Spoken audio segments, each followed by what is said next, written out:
اصحاب و اہل بیت پر قربان ہماری جان، میرے اعمال کی اصلاح کرم سے کر دے۔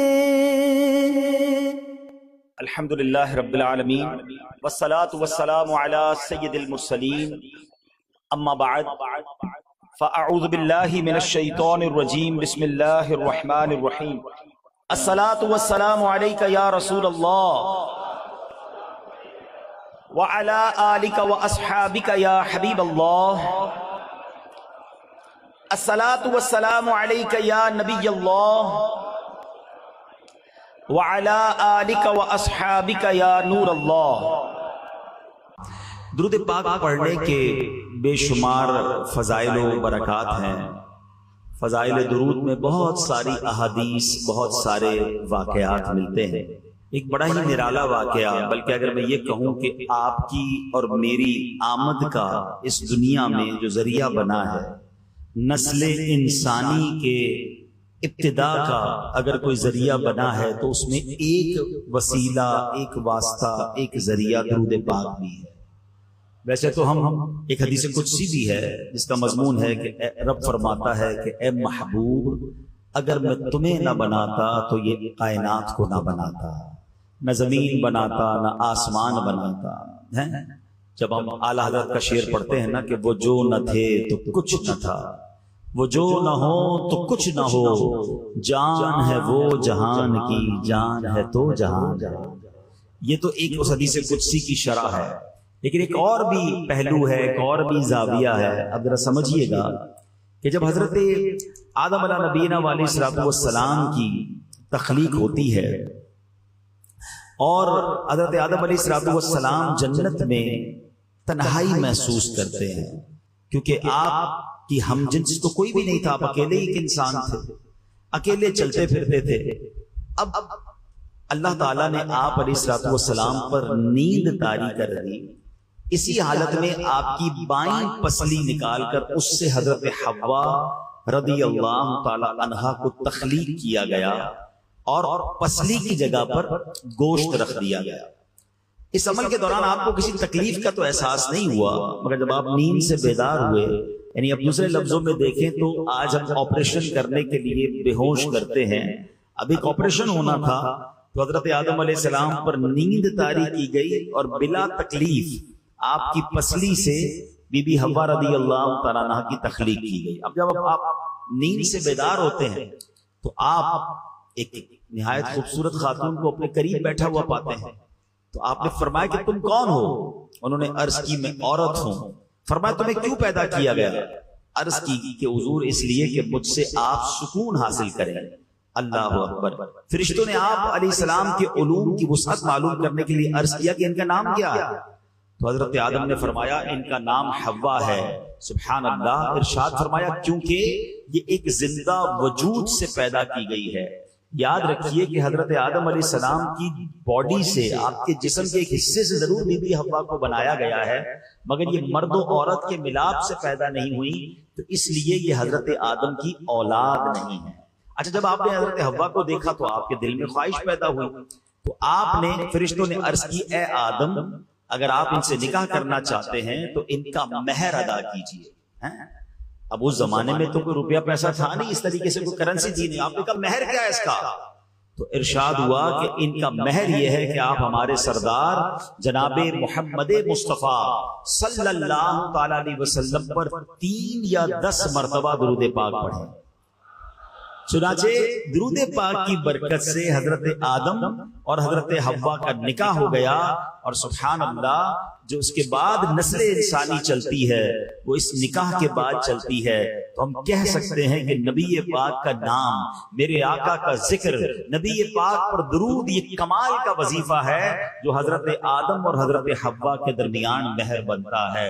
سبحان اللہ، یہ کیسا وظیفہ ہے جو اگر کہا جائے کہ جب سے کائنات بنی ہے، جب سے درود و سلام کا سلسلہ ہے، اور سبحان اللہ آج ہمیں بھی یہ موقع دیا گیا ہے۔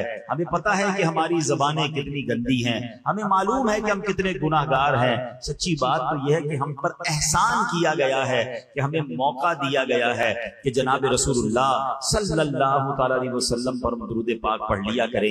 آئیے مل کر محبت کے ساتھ با آواز بلند درود پاک پڑھ لیں. صلو علی الحبیب صلی اللہ تعالی علی محمد صلی اللہ علیہ وسلم. آیت درود جو قرآن میں ہم پڑھتے بھی ہیں، سنتے بھی ہیں، شاید بچے کو یہ آیت یاد ہے، ان اللہ وملائکتہ یصلون علی النبی یا ایھا الذین آمنوا صلوا علیہ وسلموا تسلیما. ایک بار اور درود پاک اللہم صل علی سیدنا و مولانا محمد عدد ما فی علم اللہ صلاۃ دائمۃ بدوام ملک اللہ. اب اس آیت میں بھی کیا حکم دیا گیا کہ بے شک اللہ اور اس کے فرشتے اس غیب بتانے والے نبی پر درود بھیجتے ہیں، تو اے ایمان والو تم بھی ان پر خوب درود اور سلام بھیجو. اب اگر اس حدیث اس آیت کے تحت بھی غور کیا جائے، علماء بیٹھے ہیں، یہاں یہ نہیں کہا کہ اللہ اور اس کے فرشتوں نے ایک بار درود بھیج دیا ہے اب اے مومنو تم بھی درود پڑھ دو. یہاں عربی کا لفظ لایا گیا یصلون، اور یصلون کا جو یوں سمجھیے کہ اگر اس کو اسٹرکچرلی دیکھیں عربک میں تو اس کے معنی بنتا ہے کنٹینیو ورب، یعنی مسلسل کام ہونے والا ہے. تو سبحان اللہ، اس کا مطلب یہ ہوا کہ اللہ اور اس کے فرشتے جناب رسول اللہ پر مسلسل درود بھیج رہے ہیں، یہ کام جاری ہے. اچھا یہ بات ضرور سمجھنی ہوگی کہ اللہ کا درود بھیجنا اور ہے، فرشتوں اور انسانوں کا درود بھیجنا اور ہے. اللہ کا درود بھیجنا یہ ہے کہ اللہ اپنی رحمتیں جناب رسول اللہ صلی اللہ علیہ وسلم پر نازل فرماتا ہے، اور فرشتے جب درود بھیجتے ہیں یا مومن درود بھیجتے ہیں مسلمان، تو ہم دعا کرتے ہیں کہ یا اللہ ہمارے آقا جناب رسول اللہ صلی اللہ علیہ وسلم پر اپنی رحمتوں کی بارش نازل فرما. اب بات یہ سمجھنی ہے کہ فرشتے کتنے ہیں جو رسول اللہ صلی اللہ علیہ وسلم پر درود بھیجتے ہیں. سب سے پہلے تو یہ سمجھنا ہوگا کہ فرشتے معصوم ہوتے ہیں، فرشتے گناہ نہیں کرتے. اللہ اکبر. ایسی معصوم زبانوں سے نبی پاک کی بارگاہ میں درود پاک کے تحفے جا رہے ہیں، مسلسل جا رہے ہیں. اور کتنے جا رہے ہیں کبھی سوچا آپ نے؟ مجھے کہا گیا مدینے شریف کے بارے میں بھی کچھ ذکر کر دیجئے گا، تو چلو مل کے مدینے چلتے ہیں. مدینہ کیسا شہر ہے، کیسا مبارک مقام ہے. روضہ رسول کا مرتبہ سمجھیے.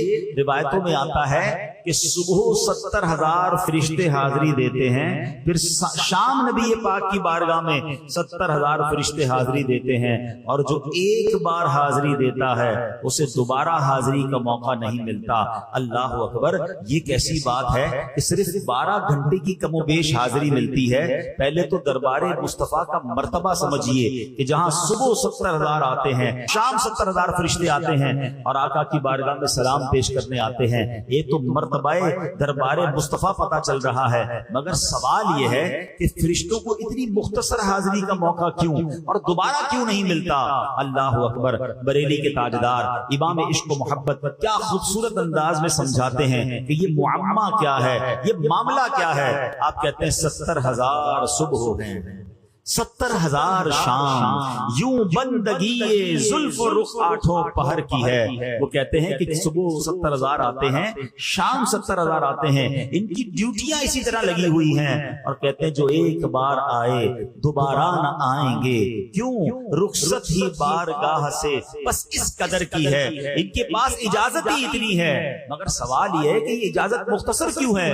تو سبحان اللہ، اعلیٰ حضرت کہتے ہیں یہ بدلیاں نہ ہوں تو کروڑوں کی آس جائے. اعلیٰ حضرت کہتے ہیں اگر یہ بدلیاں نہ ہوں، اگر یہ ڈیوٹیاں چینج نہ ہوں، تو اللہ کے فرشتے اتنے ہیں کہ کروڑوں باقی رہ جائیں گے. اور یہ بارگاہ مرحمت عام تر کی ہے. ارے آقا تو سب کے آقا ہے نا، مدینے جانے کی تمنا تو سب کے دل میں ہے. اگر فرشتوں کو یہ بدلیاں نہ کی جائیں، یہ ڈیوٹیاں چینج نہ کی جائیں، تو اللہ کے فرشتے اتنے ہیں کہ کروڑوں باقی رہ جائیں گے. اور آخر میں سبحان اللہ اعلیٰ حضرت کہتے ہیں غلام غلاموں تم پر سوچو کتنی مہربانی ہے. فرشتے تو معصوم ہیں, انہیں زندگی میں ایک بار حاضری ملتی ہے, اور گناہ گاروں پر کیسا کرم ہے.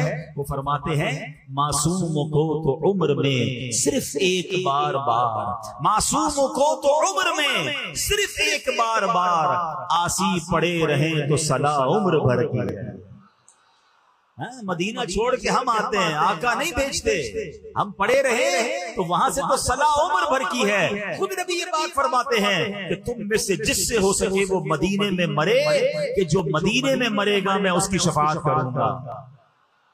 وہاں تو بلایا جا رہا ہے. ایک اور جگہ فرماتے من زار قبری وجبت لہ شفاعتی, جس نے میرے روضے کی زیارت کی اس پر میری شفاعت واجب ہو گئی. ارے آقا تو مدینے بلا رہے ہیں, وہ کہتے آؤ تو واپس نہ جانا, معصوموں کو تو عمر میں صرف ایک بار آسی پڑے رہے تو صلاح عمر بھر کی ہے. ایک اور جگہ اعلیٰ حضرت لکھتے ہیں نا, بار نہ تھے حبیب کو پالتے ہی غریب کو. ہم آقا پر بوجھ تھوڑی تھے جو مدینہ چھوڑ کر آتے ہیں. اعلیٰ حضرت انہیں سمجھاتے کیوں چھوڑا ہے مدینہ. بار نہ تھے حبیب کو پالتے ہی غریب کو, روئیں جو اب نصیب کو چین کا ہو گوائے کیوں. ارے مدینہ چھوڑ کر آ کر بس پھر آنسو ہی رہ جاتے ہیں, پھر یادیں ہی رہ جاتی ہیں. تو بہرحال میرے پیارے اسلامی بھائیوں, ذکر مدینہ کے ساتھ ساتھ ایک بڑی خوبصورت کیلکولیشن بھی پتہ چل گئی ہے. ایک دن میں کتنے فرشتے حاضری دیتے ہیں؟ 1,40,000. نبی پاک کو دنیا سے پردہ فرمائے ہوئے کتنے سال ہو گئے؟ تقریباً 1450 سال ہو گئے ہیں. ٹھیک ہے, تقریباً 1400 سال. ایک دن میں 1,40,000, 10 دن میں کتنے ہو گئے؟ 14 لاکھ. ٹھیک ہے, ایک مہینے میں کتنے ہو گئے ہے کسی کا حساب؟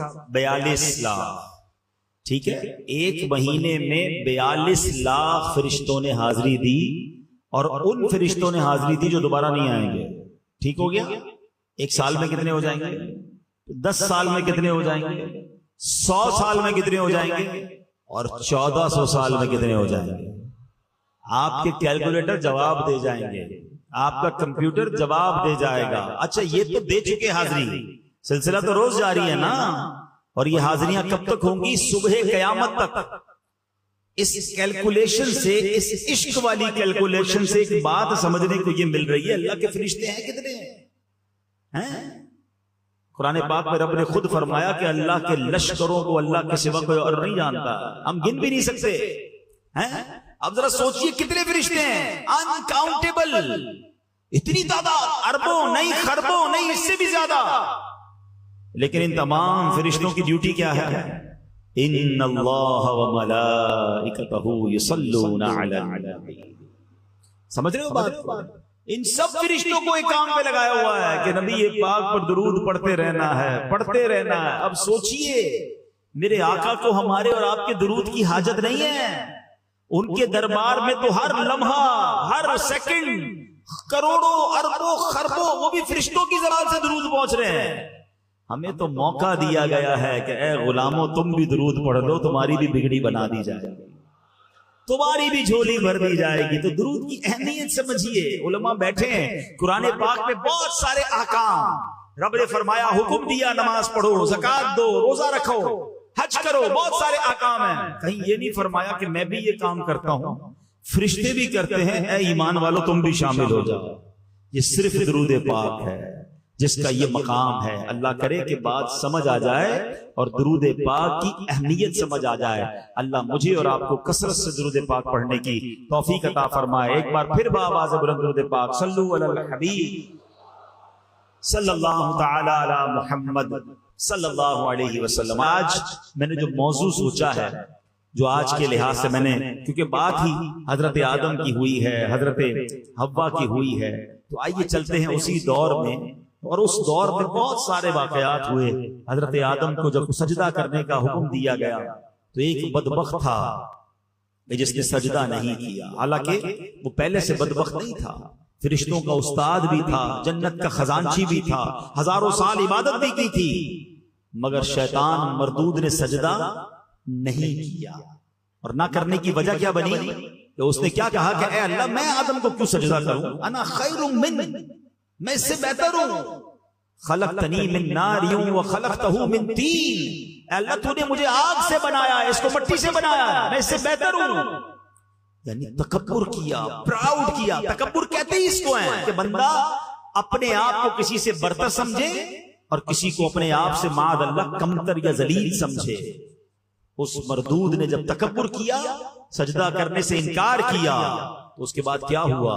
اس کے چہرے کا نور چھین لیا گیا، اسے مردود قرار دیا گیا، اور اللہ نے اسے جنت سے بھی نکال دیا اور اپنی دربار سے بھی نکال دیا. پتہ چلا کہ کائنات میں جو سب سے پہلے گناہ ہوئے ہیں نا، اس میں تکبر بھی ہے، اس میں حسد بھی ہے.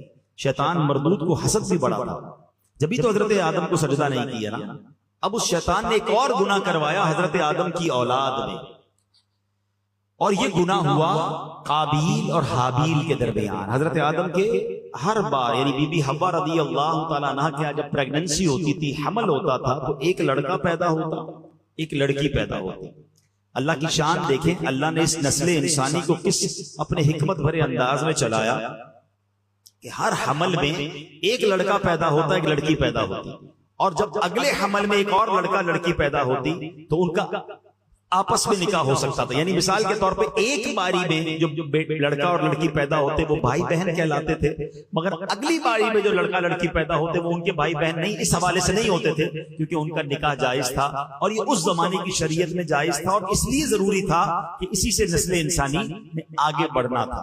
اب اللہ کی شان دیکھیں کہ حضرت آدم علیہ السلام کے جو دو بیٹے تھے قابیل اور حابیل، ان کے درمیان معاملہ کیا ہوا کہ حضرت آدم علیہ السلام نے جب قابیل اور حابیل، پہلے قابیل پیدا ہوتا ہے، اچھا قابیل کے ساتھ معاملہ یہ تھا کہ اس کے ساتھ جو لڑکی پیدا ہوئی اس کا نام جو تھا وہ اکلیما تھا، وہ بڑی خوبصورت تھی. حابیل کے ساتھ جو لڑکی پیدا ہوئی اس کا نام لیوزا تھا. اب جب دونوں بڑے ہو گئے تو اسی شریعت کے قانون کے مطابق حضرت آدم علیہ السلام نے قابیل سے کہا کہ تمہارا نکاح لیوزا سے ہوگا، اور حابیل کو کہا کہ تمہارا نکاح اکلیما سے ہوگا. قابیل کہتا ہے نہیں، میرا نکاح تو اکلیما سے ہونا چاہیے. حضرت آدم نے سمجھایا وہ تمہارے ساتھ پیدا ہوئی ہے، وہ تمہاری بہن ہے، تمہارا اس سے نکاح نہیں ہو سکتا. وہ کہتا ہے نہیں، یہ تو آپ کا بنایا ہوا اصول ہے نا، میں نے نکاح کرنا ہے تو اکلیما سے ہی کرنا. اب حضرت آدم علیہ نبینا علیہ السلام نے کہا اچھا ٹھیک ہے، ایسا کرو کہ تم دونوں بھائی اپنی اپنی قربانیاں پیش کرو، اللہ کی بارگاہ میں قربانی پیش کرتے ہیں، جس کی قربانی قبول ہو جائے گی ہم سمجھیں گے کہ اس کی بات مان لی گئی. اب کیا ہوا، اس زمانے میں صدقہ یا جو بھی پیش کیا جاتا تھا صدقہ، وہ قبول کیسے ہوتا تھا، قربانی کیسے قبول ہوتی تھی کہ آسمان سے آگ آتی تھی اور اس صدقے کو اس کو آگ لے کر چلی جاتی تھی. سرکار دو عالم علیہ السلام کی امت پر ایک اور مہربانی بتائی کیا کی ہے؟ بہت ساری مہربانیوں میں ایک مہربانی یہ ہے کہ ہمارا صدقہ، ہماری قربانی ہم خود بھی استعمال کرتے ہیں، ہم آپس میں غریبوں میں بانٹ دیتے ہیں. ہماری قربانی کو آگ نہیں کھاتی، ورنہ پہلے جو بھی چیز پیش کی جاتی تھی وہ آگ لے جاتی تھی. سمجھ رہے بات کو؟ ہم آج کل کیا کرتے ہیں، صدقہ غریبوں میں بانٹ دیتے ہیں، رشتہ داروں میں بانٹ دیتے ہیں، قربانی کرتے ہیں، خود بھی کھاتے ہیں، دوسرے لوگ بھی کھاتے ہیں. ایسا نہیں تھا پہلے، یہ بھی اس امت پر مہربانی کی گئی ہے. تو بہرحال اب کیا ہوا کہ دونوں نے اپنی اپنی قربانی پیش کی. قابیل کھیتی باڑی کرتا تھا اور حابیل جو تھے وہ بکریاں چراتے تھے. تو قابیل اناج کا ایک ڈھیر اس نے رکھ دیا پہاڑ کے اوپر، اور حابیل نے ایک بکری جو تھی وہ رکھ دی. اب ایسا ہی ہوا کہ آگ آئی اور آگ آ کر بکری کو جو ہے وہ لے گئی اور قابیل کے گندم کو چھوڑ دیا گیا. اس کا مطلب یہ ہوا کہ حابیل کی قربانی قبول ہو گئی، اور حضرت آدم نے یہی فرمایا کہ اب اکلیما کا حقدار یہ ہے.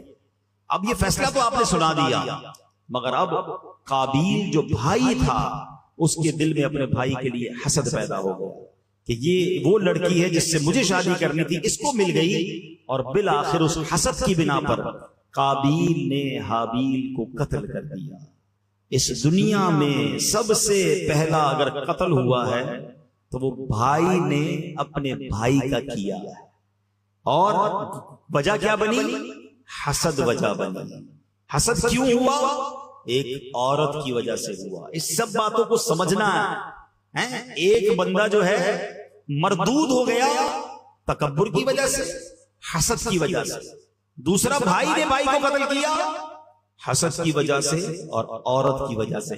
سمجھنی یہ باتیں کہ یہ کتنے پرانے گناہ ہیں، یہ کتنے بڑے فتنے ہیں جو آج بھی مسلمانوں کے دلوں میں بس رہے ہیں اور مسلمانوں کو اس کی پرواہ نہیں ہے. حدیث پاک کا مضمون ملتا ہے کہ جب تک دنیا میں کوئی بھی قتل ناحق کیا جائے گا اس کا گناہ جو ہے قتل کرنے والے کو تو ملے گا ہی، قابیل کو بھی ملے گا، کیونکہ اس نے یہ طریقہ ایجاد کیا۔ ایک اور بات سیکھنے کو ملی کہ جو گناہ کا طریقہ ایجاد کرتا ہے، گناہ پر لوگوں کو لگا دیتا ہے، لوگوں کو کوئی ایسا راستہ بتاتا ہے جس سے بندہ گناہ کرے، گناہ کرنے والے کو تو وہ گناہ ملتا ہے جس نے یہ راستہ بتایا، جس نے لوگوں کو لگایا، یہ گناہ جاریہ اس کے لیے بھی ہوتا ہے۔ سیکھیں ان باتوں سے۔ آج کل تو مزہ آتا ہے لوگوں کو، خود بھی گناہ کرتے ہیں، دوستوں کو بھی بتاتے تم بھی کرو، فلاں چیز دیکھ کر آیا ہوں، فلاں غلط جگہ پر ہو کر آیا ہوں۔ اب تو سوشل میڈیا کا زمانہ ہے، خود کوئی گندی چیز، کوئی بری چیز دیکھی اس کو پھر شیئر بھی کر دیا، تم بھی دیکھو، تاکہ سارے دیکھتے رہیں اور اسے گناہ ملتا رہے۔ کچھ گناہ تو بڑے عجیب گناہ ہیں، گناہ بے لذت کہیے اس کو۔ اپنے موبائل فون میں میوزیکل ٹیون رکھیں گے، عجیب عجیب گانے، ہم کسی بندے کو فون کریں وہ سن بھی نہیں رہا، ہمیں میوزک سنا رہا ہے۔ ارے بھائی تمہیں عقل نہیں ہے کہ ہر بندہ کال کرے گا گناہ تمہیں بھی ملے گا، اس کو بھی بیچارے کو سننا پڑ رہا ہے۔ ایسی بہت ساری چیزیں ہیں۔ اپنی گاڑی کے پیچھے بے پردہ عورت کی تصویر لگا دیں گے، خود گاڑی چلا رہا ہے، پیچھے جتنے لوگ ہیں بےہودہ تصویر دیکھو، خود بھی گناہ کماؤ، مجھے بھی گناہ پہنچاؤ۔ کیا ہو گیا ہمیں؟ پہلے ہی گناہ ہمارے تھوڑے جو گناہ جاریہ والے کام کر رہے ہیں۔ اس کے برعکس سبحان اللہ، جو نیکی کے راستے پر کسی کو لگا دے، کسی کو نمازی بنا دے، کسی کو درود پڑھنے والا بنا دے، کسی کو سچے راستے پر لگا دے، سبحان اللہ، جو عمل کرے گا اس کو تو ثواب ملے گا، اور جس نے اس کام پر لگایا ہے ان سب کا ثواب بھی اسے ملتا رہے گا۔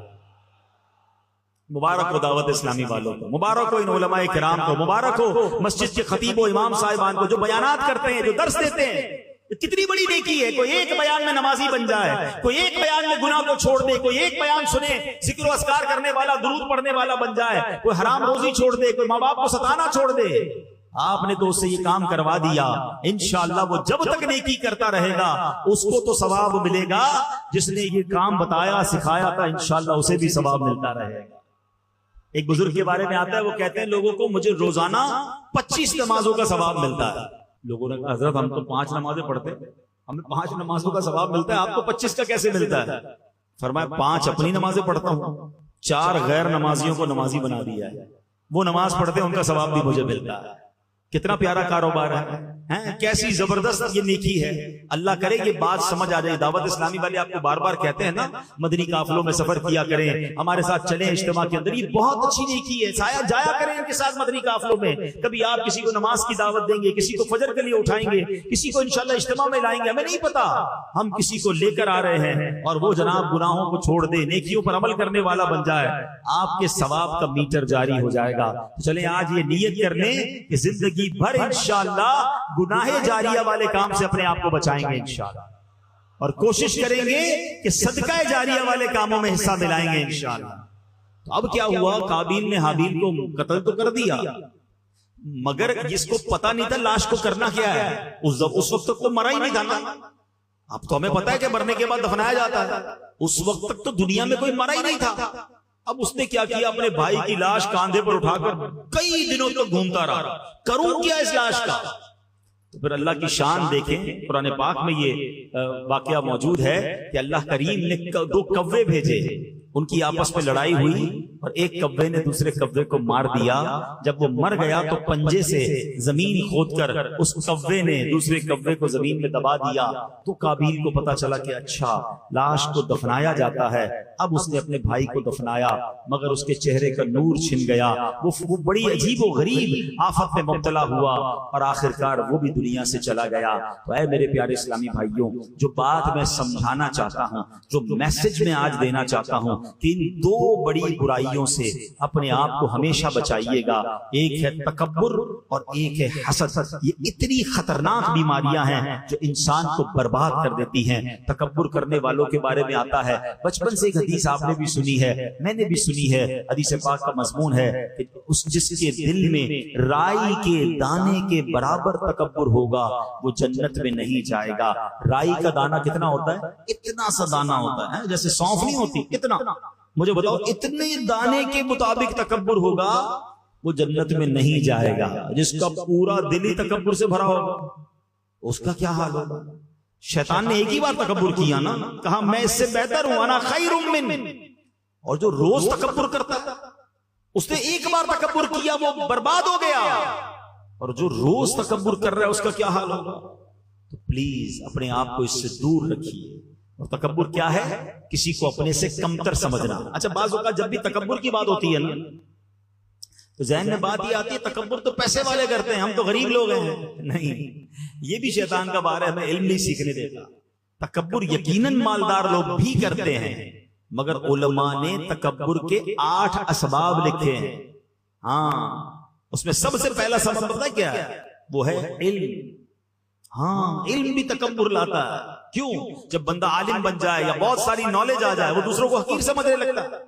میرے پاس تو اتنا کچھ ہے، اس کو تو آتا ہی کچھ نہیں ہے۔ تو یہی تو تکبر ہے نا کہ اس کو کچھ نہیں آتا، مجھے سب آتا ہے۔ روایتوں میں آتا ہے من قال انا عالم فهو جاہل، جو اپنے آپ کو کہے کہ میں عالم ہوں، فرمایا وہ جاہل ہے۔ علم سیکھنا ہے مگر تکبر نہیں آنا چاہیے۔ دوسرا ریزن علماء نے لکھا عبادت۔ عبادت بھی تکبر لاتی ہے۔ ہاں، اب کوئی 5 وقت کا نمازی ہے، تہجد گزار ہے، بہت اچھی بات ہے، لیکن اگر وہ دوسروں کو سمجھ رہا ہے کہ دیکھو یار یہ تو کچھ پڑھتے ہی نہیں، میں 5 ٹائم کی نماز پڑھتا ہوں، یہ تو صرف جمعے کی نماز پڑھتا ہے، اس کو تو آتا جاتا کچھ نہیں، تو کہیں ایسا نہ ہو کہ آپ کی ساری عبادت برباد کر دی جائے۔ یہ بات یاد رکھیے۔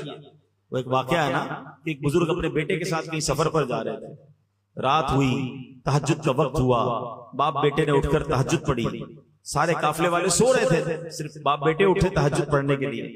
تو بیٹا والد صاحب سے کہتا ہے ابا جان یہ کیسے لوگ ہیں، سارے سو رہے ہیں، کوئی نہیں اٹھا تہجد پڑھنے کے لیے۔ تو بیٹا والد صاحب کہتے ہیں بیٹا تو بھی سویا رہتا تو ہی ٹھیک تھا۔ بات بڑی پتے کی ہے، تہجد پڑھ کر اگر دوسروں کو حقیر جاننا ہے تو بہتر تھا تو بھی نہ پڑھتا تہجد۔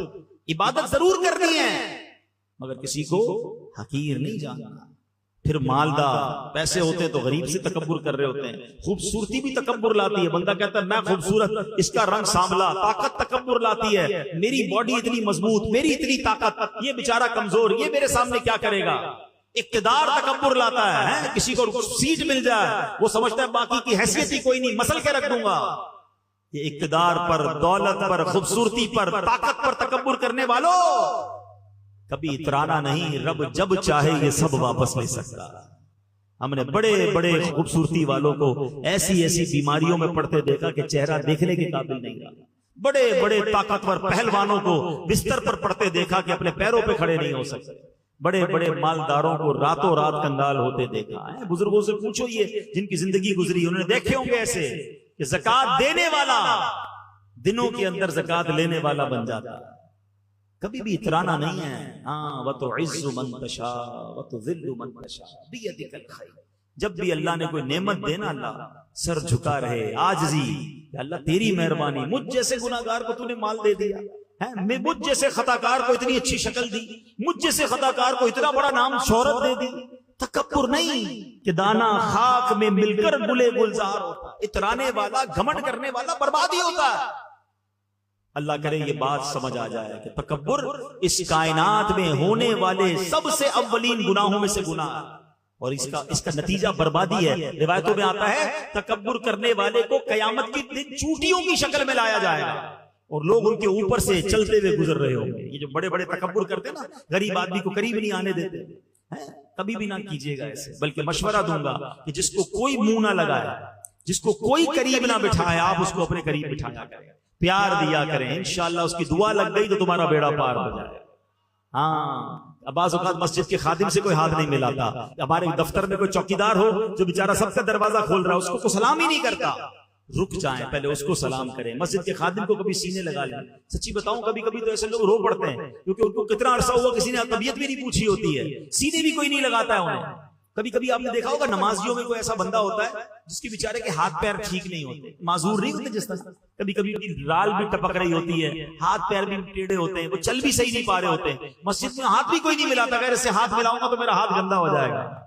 نہیں نہیں نہیں، یہ لاٹری ہے بندہ، میں صحیح بتا رہا ہوں، جا کر اس کو سینے لگا لو، اس سے دعائیں لے لو، کیونکہ شاید کئی مہینوں سے کسی نے اس کو سلام نہیں کیا ہوگا، یہ رو پڑے گا تمہارے سامنے، لیکن کیا پتا اس کے دل سے ایسی دعا نکلے گی کہ تمہارے کتنے بگڑے کام سنور جائے۔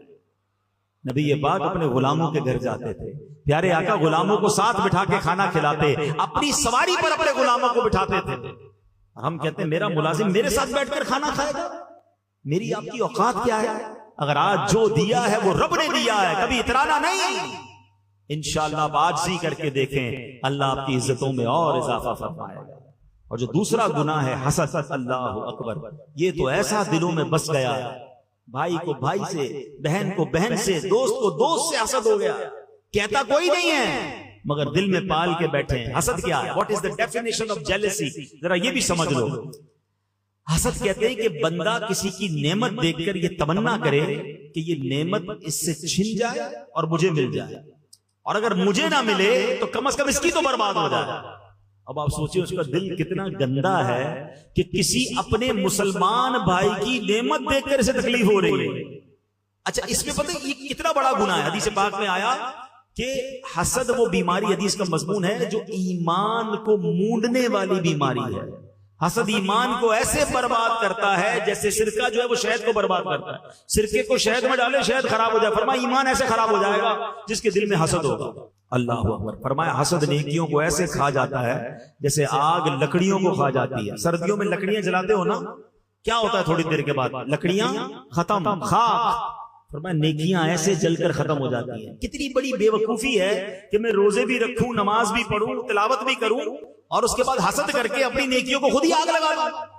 اور آج یہی ہو رہا ہے. اب آپ کہیں گے نہیں جناب مولانا صاحب آپ بات تو صحیح کر رہے ہیں مگر میں تو حسد نہیں کرتا. چلے آخر میں، بیان کے آخر میں چھوٹا سا ٹیسٹ لے لیتا ہوں. میڈیکل ٹیسٹ کرواتے ہیں نا، بلڈ ٹیسٹ کرواتے ہیں. آج میں آپ کا ایک چھوٹا سا روحانی ٹیسٹ کے لے لیتا ہوں، اپنا بھی اور آپ کا بھی. چیک کیجئے. پہلے تو یہ یاد رکھیے حسد ہوتا کس سے؟ حسد کبھی بھی اس بندے سے نہیں ہوتا ہے جس کو آپ جانتے نہیں ہیں. ایسا نہیں ہوگا کہ ملیر میں رہنے والے کو برازیل میں رہنے والے سے حسد ہو جائے جس کو جانتا ہی نہیں ہے. حسد نارملی آپ کے رشتہ دار میں سے آپ کو ہوگا، آپ کے دوستوں میں سے آپ کو حسد ہو جائے گا، یا آپ جیسا کام کرنے والوں سے حسد ہو جائے گا. اتنا مردود ہے شیطان کہ عام مسلمانوں کو تو حسد کرواتا ہی کرواتا ہے، نیک لوگوں کو بھی حسد کروا دیتا ہے. نعت خواہ کو نعت خواہ سے حسد کروا دے گا اگر جس کے دل میں آ جائے. قاری صاحب کو قاری صاحب سے حسد ہو جائے گا. اچھا بیان کرنے والے کو دوسرے بیان کرنے والے سے حسد، کیونکہ یہ کیوں آگے بڑھ رہا ہے، اس کا نام کیوں ہو رہا ہے. ٹھیک ہے، تو اب پہلے چیک کیجئے کہ آپ کے دوستوں میں سے، رشتہ داروں میں سے، یا آپ جیسا کام کرنے والوں میں کوئی بندہ ایسا ہے. یہ پہلا ٹیسٹ دے رہا ہوں، پہلا سوال. کوئی ایسا ہے کہ جب بھی اس کو کوئی نعمت ملتی ہے آپ کو تکلیف ہوتی ہے؟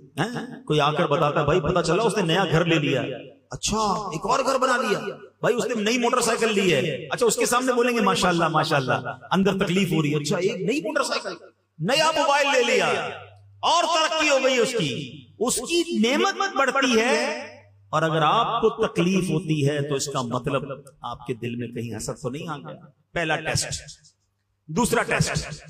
کوئی ایسا ہے دنیا میں کہ جب بھی اس کی تعریف آپ کے سامنے کی جائے، یار وہ آدمی بہت اچھا ہے، یار کمال، یار کتنا مشہور ہو گیا، بھائی اس کی آواز بہت اچھی ہے، اس کا کاروبار بہت بڑھ گیا، اس کی تعریف ہوتی ہے تو آپ کو درد ہونا شروع ہو جاتا ہے. یار کوئی اور بات کرو نا، اس کا ذکر کیوں کر رہے ہو؟ ہم اس کا موضوع چینج کروانے کی کوشش کرتے ہیں کیونکہ اس کی تعریف اچھی نہیں لگ رہی.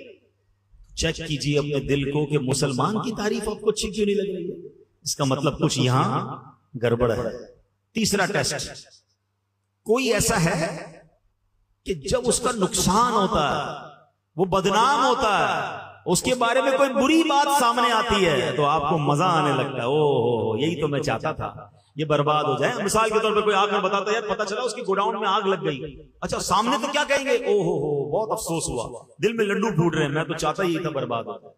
سوچے اتنا گندا ہو گیا میرا دل کہ کسی مسلمان کے نقصان پہ خوش ہو رہا ہے، کسی مسلمان کی نعمت پر مجھے تکلیف ہو رہی ہے. کیا ہوتا ہے ساتھ رہتے ہیں تو دوست کہہ رہے ہیں یار بھائی جان نیا گھر لیا ہے، ذرا گھر میں نیا فرنیچر بھی لگایا، آئیے نا گھر دکھاتا ہوں. خوشی خوشی جائیں گے، بریانی بھی کھا کر آئیں گے، اور باہر نکل کر کہیں گے 2 نمبر کے پیسوں سے گھر بنایا. ارے ابھی تو کھانا کھا کے آیا اس کا. اچھا کوئی کہ یار نئی موٹر سائیکل لی ہے، نئی گاڑی، بھائی مٹھائی تو کھلاؤ، آئس کریم تو کھلاؤ، آئس کریم بھی کھا لیں گے، بولے سود کے پیسوں سے گاڑی لی ہے. یعنی اس کی نعمت ہو رہی ہے اور تمہیں تکلیف ہو رہی ہے. کیوں؟ کسی کی نوکری بڑھ جائے، کسی کو ویزا لگ جائے، کوئی حج پہ جانے والوں سے حسد کر رہے ہوتے ہیں، حالانکہ حج تو ہے ہی بلاوے کا، اس کو اللہ نے بلایا، تکلیف تمہیں کیوں ہو رہی ہے؟ جناب اتنے الٹے کام کرتا ہے اور دیکھو حج پہ جا رہا ہے، پتہ نہیں کدھر سے پیسے جمع کیے. وہ جانے، اس کا رب جانے، تم کون ہوتے ہو؟ حسد کو پتہ ہے خطرناک گناہ کیوں کہا گیا؟ کبیرہ گناہ کیوں کہا گیا؟ یہ ایکچولی اللہ پر اعتراض ہے، اللہ کی تقسیم پر اعتراض ہے۔ ہاں مجھے بتائیے عزت دینے والا کون ہے؟ زور سے کہیں گے، عزت دینے والا کون ہے؟ شہرت دینے والا کون ہے؟ دولت دینے والا کون ہے؟ خوبصورت بنانے والا کون ہے؟ عزت دینے والا کون ہے؟ جب دینے والا سب اللہ ہے تو تمہیں کیا پرابلم؟ اللہ دے رہا ہے نا اس کو، عزت دے رہا ہے، شہرت دے رہا ہے، دولت دے رہا ہے، اللہ نے اس کو حسن دیا ہے، اللہ نے اس کو آواز دی ہے۔ تمہیں پرابلم یہ ہے کہ اللہ نے اس کو کیوں دیا، مجھے کیوں نہیں دیا؟ یہ بندے پر نہیں، یہ اللہ پر اعتراض ہے۔ یہ اتنا بڑا کبیرہ گناہ ہے، کبھی نہ کرنا، کبھی نہ کرنا۔ ہاں پتہ کیا کرنا چاہیے؟ اس کا علاج کیا بتایا علماء نے کہ آپ کو اگر کسی کی کسی بات سے حسد ہے نا، آپ کو برا لگ رہا ہے، آپ دعا کریں اللہ اس میں اور اضافہ کر دے۔ ہے بڑا مشکل، مجھے تو اس کا چہرہ ہی اچھا نہیں لگتا، میں اس کے لیے دعا کروں۔ ہاں اینٹی بائیوٹک ہے، علاج انجیکشن میں درد ہوتا ہے نا، لیکن علاج یہی ہے کیونکہ تکبر حسد مجھے ہو گیا، اس کو تو ہے نہیں۔ یہ اتنی بری بیماری ہے پیارے اسلامی بھائیوں، حسد کہتے ہیں جیلسی کو، جلن کو۔ یہ حسد دنیا میں بھی بندہ جلتا ہے اور آخرت میں بھی جلے گا، اس کو نیند نہیں آتی۔ ہمیں کئی لوگ ملتے ہیں، پرچیاں آتی ہیں حضرت دعا کر دیں، نیند نہیں آتی۔ جس کو سکون کی نیند نہیں آتی نا، میں آج آپ سے ایک سوال کرتا ہوں، چیک کر لو کسی کا حسد تو نہیں پال لیا، کسی کے بارے میں بدگمانی تو دل میں نہیں آ گئی ہے۔ تمہارا دماغ سوچتا ہی رہے گا اس کے بارے میں، وہ ترقی کرتا جائے گا، تمہاری نیند اڑتی جائے گی، تمہاری جلن بڑھتی جائے گی۔ کیوں کر رہے ہو اپنے آپ کو پریشان؟ اللہ دے رہا ہے اسے، کسی کی ترقی میں مجھے کیا پرابلم ہے؟ میں کچھ نہیں کر سکتا کسی کا۔ یاد رکھیے گا، ساری دنیا مل کر کسی کو ذلیل کرنا چاہے، کسی کی تباہی چاہے، اگر رب نے عزت لکھی ہے اس کو عزت مل کر رہنی ہے، کوئی نہیں جھکا سکے گا اسے۔ ہماری اوقات کیا ہے؟ اللہ دے رہا ہے اسے۔ اور ساری دنیا مل کر کسی کو اونچا کرنا چاہے، اگر رب نے ذلت لکھی ہے تو اس کو ذلت سے کوئی نہیں بچا سکتا۔ وَتُعِزُّ مَن تَشَاءُ وَتُذِلُّ مَن تَشَاءُ بِيَدِكَ الْخَيْرُ۔ یہ ایمان بنا لو۔ ہاں اب آپ کہیں کہ پھر ہمیں کیوں مل رہا؟ ارے جس رب نے اس کو دیا ہے وہ تمہیں بھی دے سکتا ہے۔ اللہ سے مانگو نا۔ حسد تو میں جب کروں کہ جب اللہ کے خزانوں میں کمی ہو، رب اس کو دولت دے سکتا ہے، وہ مجھے بھی دے سکتا ہے۔ رب اس کو شہرت دے سکتا ہے، وہ مجھے بھی دے سکتا ہے۔ رب اس کو عزت دے رہا ہے، وہ مجھے بھی دے سکتا ہے۔ ہم کیوں اس کی چھننے کی تمنا کر رہے ہیں؟ ارے اس سے مانگو جس نے اس کو دی ہے، وہ تمہیں بھی عطا فرما دے گا۔ اس کو ایک آسان لفظوں میں بات اپنی ختم کرنے لگا ہوں تاکہ اللہ کرے یہ کانسیپٹ سمجھ آ جائے اور دماغ سے، دل سے یہ حسد کی بیماری نکل جائے۔ مثال کے طور پر ہمارے جنید بھائی یہاں موجود ہیں، ٹھیک ہے؟ جنید بھائی کو میں 50,000 روپے دوں، 1,000 کے نوٹ، 50,000 کی گڈی۔ جنید بھائی یہ پیسے لیں اور یہاں سے بانٹنا شروع کریں، سب کو 1,000 روپے دیں۔ کیا ہوگا پتہ ہے؟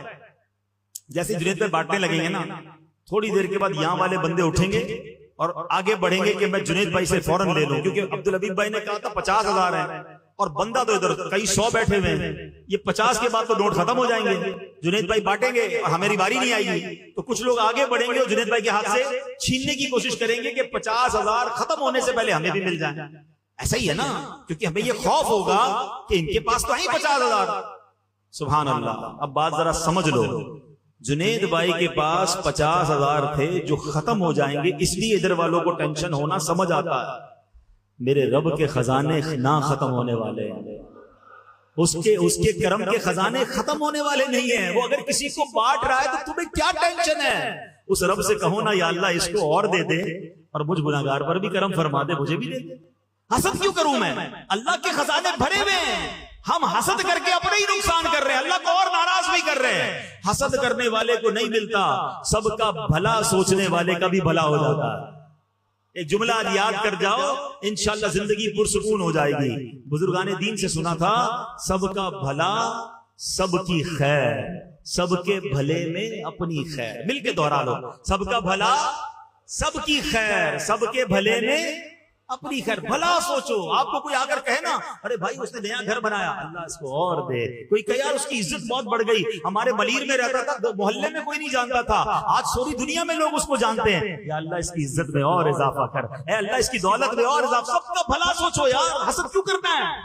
اور اللہ سے مانگو اے اللہ مجھے بھی دے دے، جب آپ کا دل صاف ہو جائے گا نا تو سبحان اللہ یہ دل اللہ کی رحمت سے نور علی نور ہو جائے گا. اللہ کرے آج کے اس بیان میں ان دو بلاؤں سے ہم بچنے میں کامیاب ہو جائیں. تکبر کو کبھی قریب مت آنے دینا, عاجزی کا پیکر بننا. میرے آقا تو وہ ہیں سر عرش پر ہے تیری گزر, دل فرش پر ہے تیری نظر, ملکوت و ملک میں کوئی شے نہیں وہ جو تجھ پہ عیاں نہیں. اتنا بڑا مرتبہ ہے کہ جب آپ جنت میں جاتے ہیں تو جنت سجائی جاتی ہے, آپ کو مہمان بنایا جاتا ہے. حضرت جبریل امین آ کر آپ کے قدموں کو بوسہ دے کر آپ کو براق کی سواری پر بٹھا کر معراج کو لے جاتے ہیں. یہ مرتبہ ہے جناب رسول اللہ کا. مگر سبحان اللہ عاجزی کا عالم یہ ہے کہ کبھی جو کی موٹی روٹی تو کبھی کھجور پانی. تیرا ایسا سادہ کھانا مدنی مدینے والے ہے چٹائی کا بچھونا, کبھی خاک کہیں پہ سونا کبھی ہاتھ کا سرانا. مدنی مدینے والے تیری سادگی پہ لاکھوں, تیری عاجزی پہ لاکھوں ہو سلام عاجزانہ. مدنی مدینے والے اتنا بڑا مرتبہ ہو کر اپنے غلاموں کے ساتھ بیٹھ کر کھانا کھاتے, ان کو اپنی سواری پر سوار کرتے.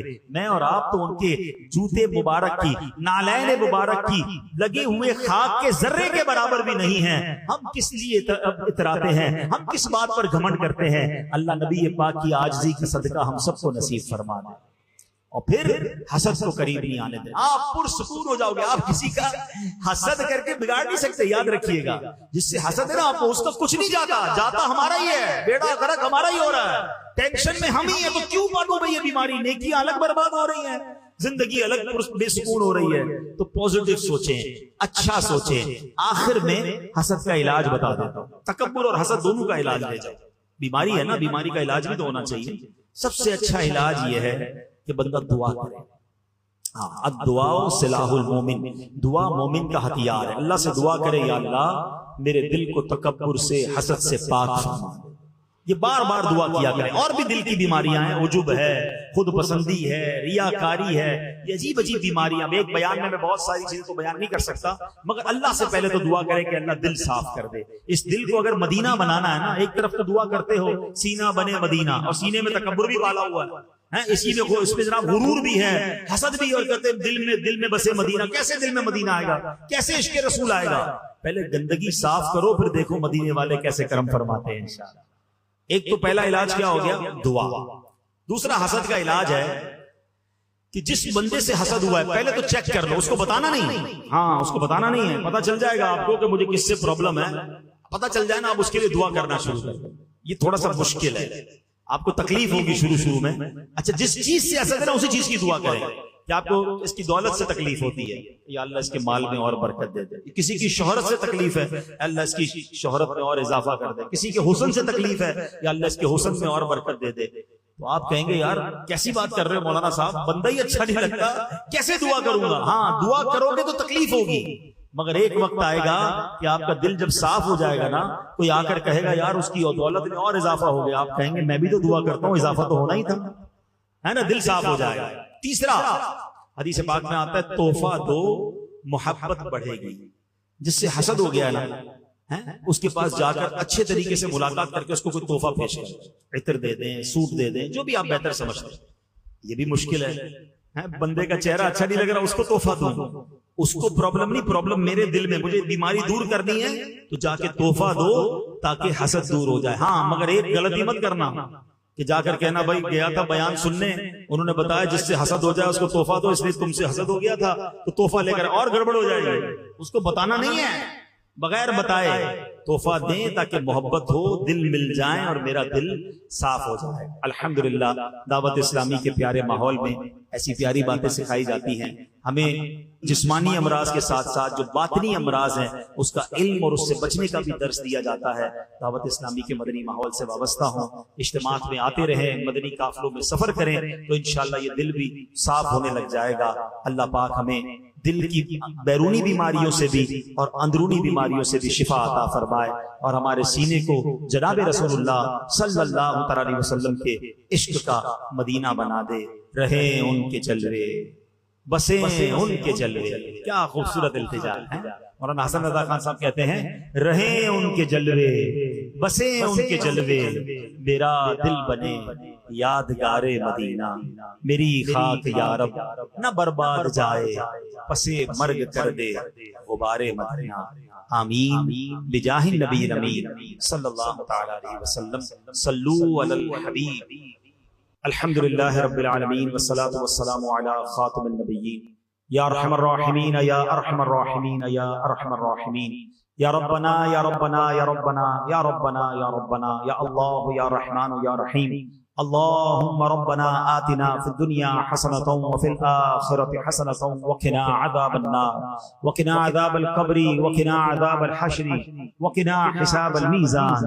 اے رب کریم ہم سب کا جمع ہونا اپنی بارگاہ میں قبول فرما۔ اے اللہ ہم سب کی تمام صغیرہ کبیرہ گناہوں کو معاف فرما۔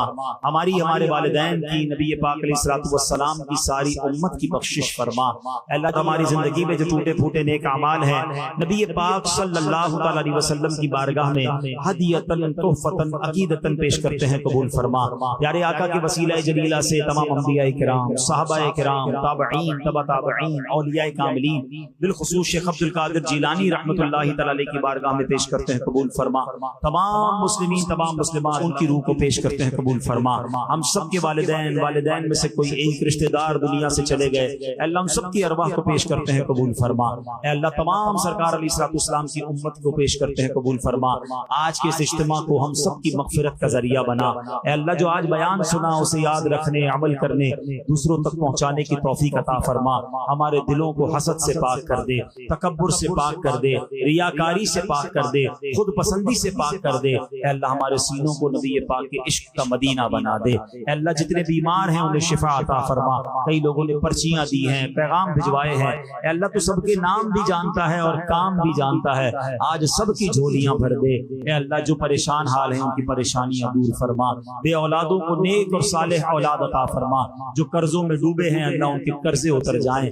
اے کریم آج ہم سب کی جھولیاں بھر دے، سب کے رزق حلال میں، کاروبار میں برکتیں اور وسعتیں عطا فرما۔ ہم سب کی جان، مال، عزت، آبرو، آل اور اولاد، دین اور ایمان کی حفاظت فرما۔ اے کریم فلسطین کے مسلمانوں کی غیب سے مدد فرما۔ عالم اسلام کا بول بالا فرما۔ اللہم ربنا تقبل منا انك انت السميع العليم وتب علينا يا مولانا انك انت التواب الرحيم وافوض امري الى الله ان الله بصير بالعباد لا اله الا انت سبحانك اني كنت من الظالمين ببركة ان الله وملائكته يصلون على النبي یا ایھا الذین آمنوا صلوا علیہ وسلموا تسلیما۔ اللہم صل علی سیدنا ومولانا محمد طب القلوب ودوائها وعافیۃ الابدان وشفائها ونور الابصار وضیائها وعلی آلہ وصحبہ وبارک وسلم۔ جب دمیں واپسی ہو یا اللہ، سامنے ہو روضہ رسول اللہ اور لب پہ ہو لا الہ الا اللہ محمد رسول اللہ۔ میرے اعمال کی اصلاح کرم سے